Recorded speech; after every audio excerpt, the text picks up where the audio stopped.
我是东亚所的老师。那其实我要问一个比较天真的问题，就是您刚刚在报告里面，特别是前面也强调，其实西方跟东方的宗教，其实他们有很多共同的一些特点，一些基本的道德观点。可是就算是这样，在西方所谓那个现代社会里面的这20-30年来，有越来越多人开始信那个佛教，也是很多明星。那可以如何解释这样的一个现象？这是我想多了解的，就是那个佛教在西方社会里面，它带来的是什么？带来的是一个什么样的一个西方宗教里面没有的一种观点？谢谢。这个问题我自己认为其实是确实不单是在西方，就是包括在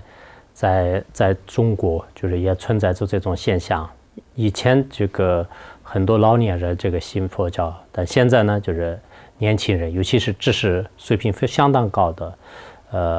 然后在社会上呢，就是包括一些明星有很多的就是这个商业界的。就我也去过很多商业界的一些这个成功人士，在这些当中，这个原因呢，我是这样想的，就是因为那个我也学习过一些这个西方的一些宗教，但有些宗教呢就是比较简单，就是它是一个简单的意识，或者是简单的一种概念，就是你要观想什么，就是它也没有讲这个原因呢，就是也没有讲就是它是怎么的，就是除了一个历史和故事以外呢，可能并没有就是特别强大的一种束缚你，就是让它。而现在的这个尤其是年轻人的话呢，他们是对这个科学对真理的这种追求性很强。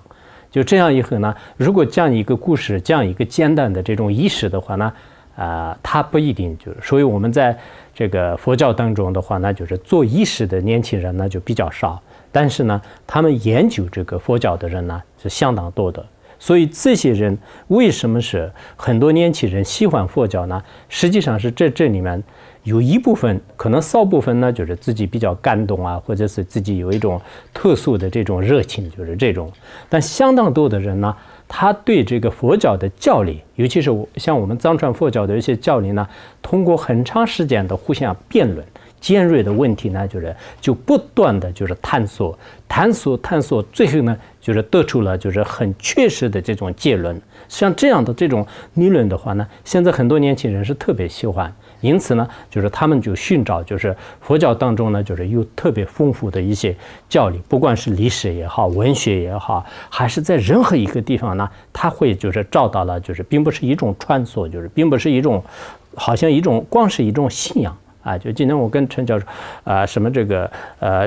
就那个施莱的教授也说了，就是我们的这种信仰呢，就是这是一个信心的话呢，它很容易变质，但是它是涉及到一个智慧的话呢，就是这个智慧呢，无论是在这个科学也好，宗教也好，都不得不承认，所以这是一种真理的问题，就是应该是一个像这个这边的很多人就是爱哲学探索吧，我们这个。我昨天在马普研究所也说了，我说，藏传佛教的很多大德跟那个哥廷根的很多学者呢，应该有一个共同的思维方式，就是为什么呢？他们很严谨的，我们这个学英明的、学逻辑的这些人呢，非常严谨的，对一个小小的问题也是可以把你挖出来、点出来，最后让你就是无法可所为者。所以这个问题呢，跟这边的很多哲学家，就是他们很多人说这边的哲学家，因为外面天气不好，就是天天闭在里面，就是所以思维出来的时候的这个我不太清楚，可能藏地也天气不好，也许是有共同点。